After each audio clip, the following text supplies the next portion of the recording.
Okay, hello, I'm Neeti Ghali, a clinical geneticist in the EDS service here in the UK, and I'm going to be speaking on the interpreting of the genetics testing report with Duncan Baker, who's the lead clinical scientist, also in the same EDS service. So we have no disclosures. So about genetic testing. So genetic testing has been around for many years. As a trainee clinical geneticist in the noughties, I was taught to take a family history, take a medical history, and then examine my patient and go on to decide what gene might help to confirm a clinical diagnosis. But in the last 20 years, there's been a huge increase in the number and the scope of genetic tests available. And this is really down to the improvements in technology. We now have higher throughput and lower costs, and this really has allowed us to enter a genomics era. So what is genomics compared to genetic testing? So genetic testing tests a single gene, whereas in genomics, we can test multiple genes. So this testing is known as testing of panels. We can also, rather than just testing a certain number of genes, go on to test the coding region of all genes, and this is known as an exome. And what's also available is testing the entire genetic makeup of an individual, which is known as a genome. So you can see here, this is a targeted sequence where perhaps one or two genes are tested. This is whole exome sequencing, so as I said, the coding region, and then whole genome sequencing. And this is really possible because of next generation sequencing. So NGS determines the genetic sequence by putting together reads there's lots of millions of short sequences that allows us to do this. And then that comes together to make the consensus sequence. So to illustrate how genetic or genomic testing has evolved over the years, I'm showing you here a report from 2013. And as you can see here, the suspicion of vascular EDS was present, and therefore the COL3A1 gene, the gene that causes vascular EDS, was tested. And you can see the result shows that the patient has a typical glycine substitution, and therefore this result is consistent with a diagnosis of vascular EDS is mentioned in this report. So quite straightforward. Move on to 2018, and I can just show you here a slight difference. So you can see that rather than the single COL3A1 gene being tested by itself, you can see that an aortopathy panel has been tested. So that means all genes that are associated with aortopathy. And in 2018, there were 19 genes that were tested clinically, and COL3A1 was, of course, one of these genes. As we know, it is associated with aortopathy, aortic dissection, and aneurysms. And you can see here that there was, again, a COL3A1 variant that was identified, but there's also a second page for this report. And you can see a lot more detail here. So you can see the names of the other genes that were tested, the coverage of those genes, and the analytical and reporting policy. And something that Duncan's going to talk about in a bit more detail, but I'll just mention here, you can see the mention of a variant of uncertain significance and whether one was found or not. In this case, there wasn't one found. Then more recently, you can see this case study illustration from 2021. So I haven't included the entire report, but again, a longer report, 2 pages. And what I really want to highlight here is you can see a classification. So this has come from a paper published by the ACMG in 2015, which Duncan is going to again talk about in more detail. And this is about classifying the variant and whether we think that this is a disease-causing variant or not. And this is really important for genetic testing reports now. But again, you can see a glycine substitution very similar to the previous report and which gene was involved. And the other thing to notice about this report is that it's also an aortopathy panel or thoracic aortic aneurysm panel, and there's now 34 genes involved and known to be associated. So you can see that increase from the previous slide. And really, the work is now in interpretation, analysis and interpretation, and we're going to give you a few case examples really to demonstrate this. The actual experiment might be relatively quick and easy, but the time that it takes to provide a genetic report is from the data analysis and interpretation. So I'm going to pass on to Duncan now. Hi, thanks, Neeti. So this diagram on the right is a brief diagram of the pathway for genetic testing in the NHS. So we often call this a pipeline. So it starts off with a patient giving consent for genetic testing, and their DNA will be extracted most normally from a blood sample. We then go through a process of what we call library preparation. This is where the genes associated with the disorder in question are selected for analysis. So for Ehlers-Danlos at the moment, it's up to 50 genes that we will look at. And they're all sequenced together in one reaction, the sequencing reaction. So the data from sequencing is digital data, and it's all analysed via computer-based methods. So the patient's DNA sequence for the genes of interest are compared against a reference control gene sequence, and any differences between the patient sequence and the control sequence will be highlighted as DNA variants, and these will be what we will take further on for further interpretation before issuing a report to the referring doctor. Next slide, please, Neeti. So DNA variants, or what might previously have been described as DNA mutations, will always need further examination. So we can't assume that just because we find a DNA variant, that means it must be disease-causing. So variants can also be benign. So these are those that have no notable effect. Essentially, they're normal variation.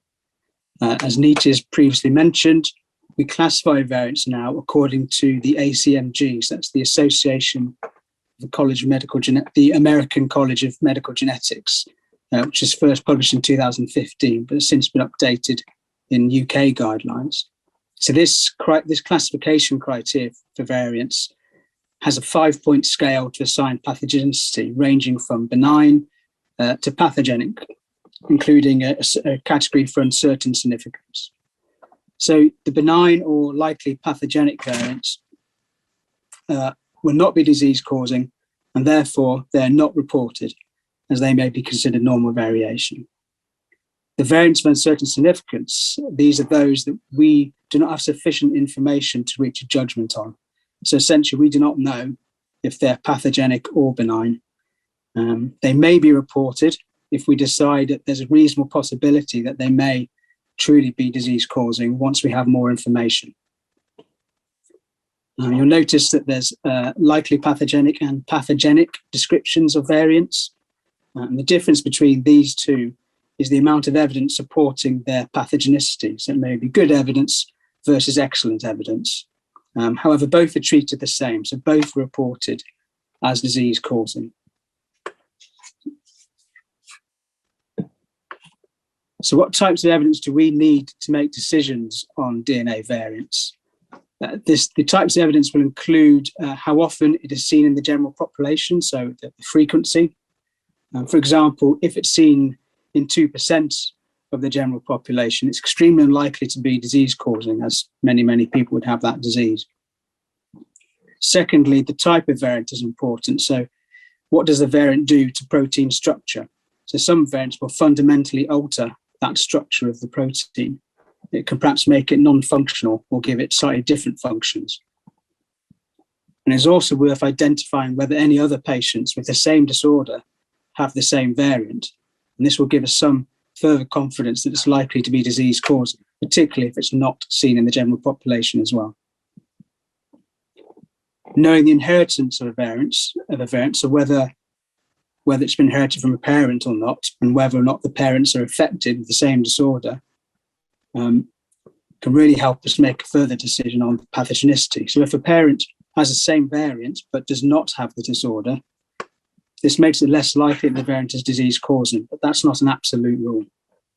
For each of these types of evidence, the variant classification guidelines gives us a code For example, here, if the variant is not seen in the general population, we can use this code PM2. And if the variant alters the structure of the protein, we can use PP3. So this is an example of another patient referred to us. This patient had a pneumothorax and spontaneous small bowel rupture, which is consistent with a vascular EDS phenotype. However, they also had a hyperextensible skin, which is more consistent with a classical EDS phenotype. So we did analysis of the COL5 genes associated with classical EDS, but we did not detect any variants. However, we did detect a COL3A1 variant, a glutamic acid to lysine amino acid change.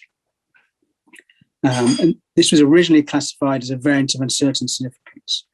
So it's not seen in the general population, but it is located in the collagen triple helix repeat.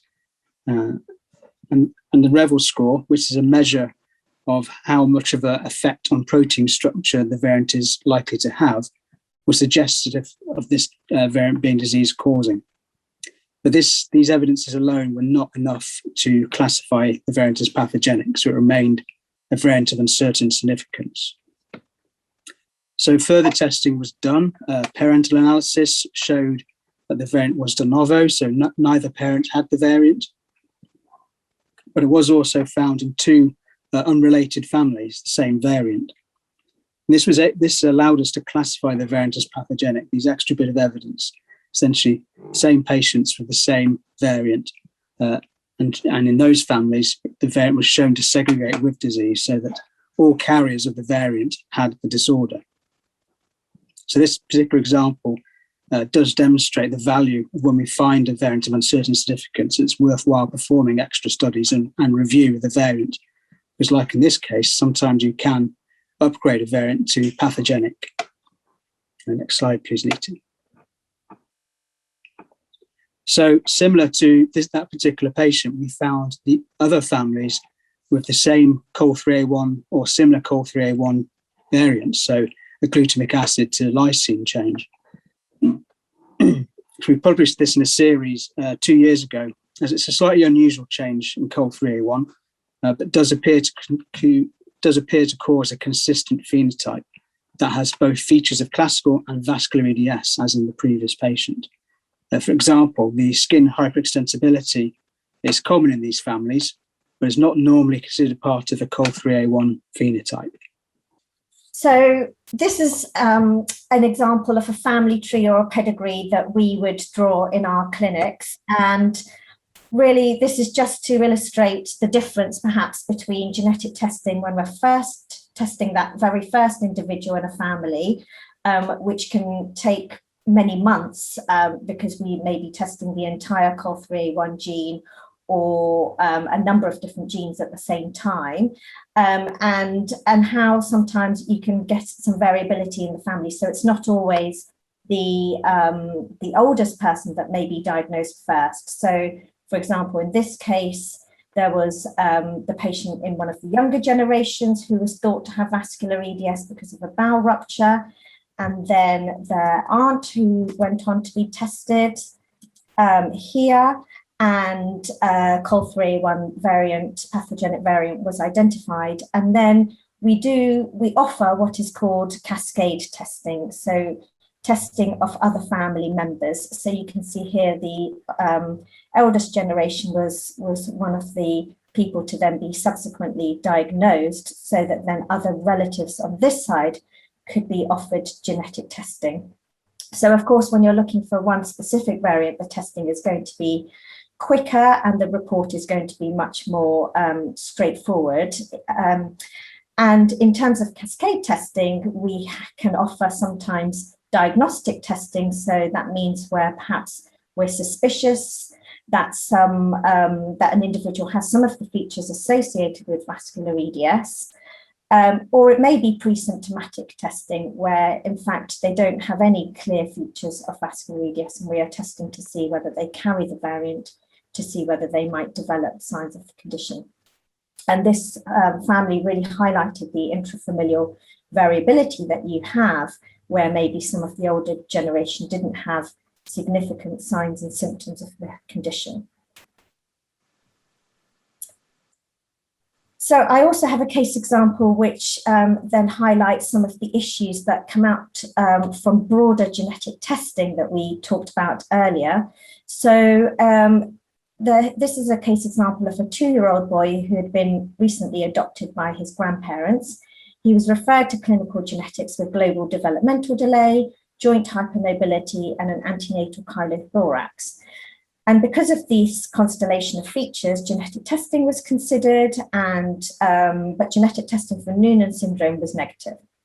So the individual was entered into a UK-based research study a few years ago, so at the age of 3, and this was a research study that was doing whole exome sequencing.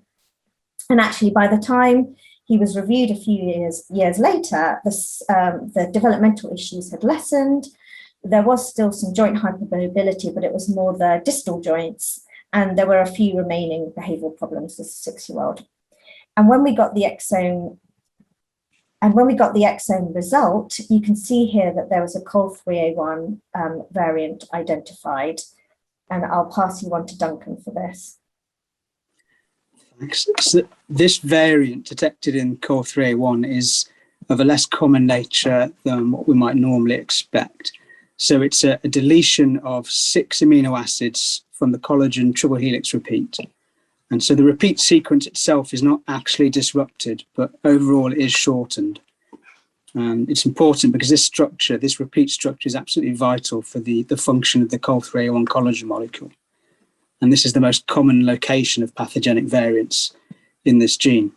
So it becomes likely that this deletion will disrupt the collagen structure, and it will be likely pathogenic. And other similar types of variants, although rare, have been seen in this gene. So this is a good example of where an individual is tested for a certain condition and in fact ends up with, or a certain diagnosis, and ends up with an alternative diagnosis. So this is known as a secondary finding, and secondary findings are additional results that do not directly relate to the reason for testing. And this was certainly the case in this individual. And in research studies, patients are often given the opportunity to either opt in or opt out of receiving secondary findings. But I think it's a really important point, particularly for the future, when whole genome testing will be more readily available in the clinical setting. And really, we need to think about these kind of results that potentially could be fed back to individuals. And for example, in this case, when we go back and ask a bit more detail, there is a bruising history for this boy, and there are features that are suggestive for that individual to have vascular EDS, but really it wasn't a primary consideration when he was entered into the research study. So to ensure equitable testing across the NHS, the genes that we now test for certain disorders are now specified in an online tool called PanelApp, which is what this table on the right is taken from. So this shows the panels, the gene panels that COL3A1 is present in for the different diseases. So for these diseases, we must test all these genes in those panels. And this is also, we also now operate from a genomics test directory. And this is a guidebook for genetic testing, which tells us which tests are available in the NHS and also which patients should be tested for that disorder. So COL3A1 is found in a number of different disease panels, which are shown in this table. The reason they're in a number of different panels is that the features associated with COL3A1 overlaps with a number of other disorders. And therefore, at times, we find a COL3A1 variant slightly unexpectedly. It might not be the clear phenotype. So this can be problematic. So particularly when we find variants of uncertain significance that require further work, as we gave examples earlier. This can be costly and it can take time. And sometimes it does not end in a genetic diagnosis. Sometimes we may never get sufficient evidence to classify a variant other than as uncertain. So it's always important to consider what other gene panels might be helpful. Thanks, Neeti.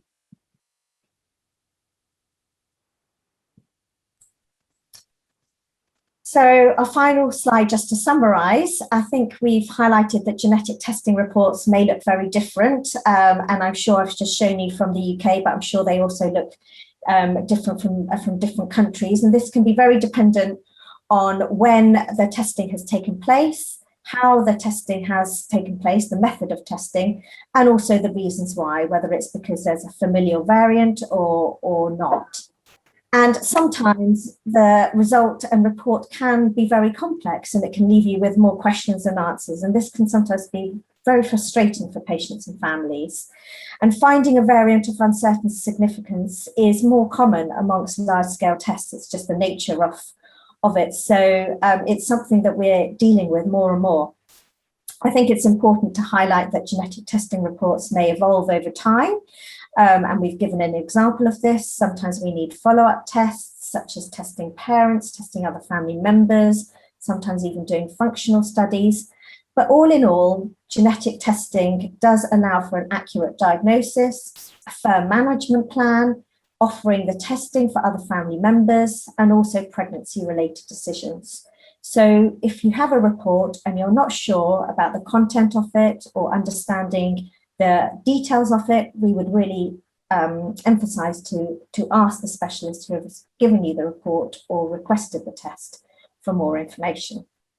Thank you. Thank you.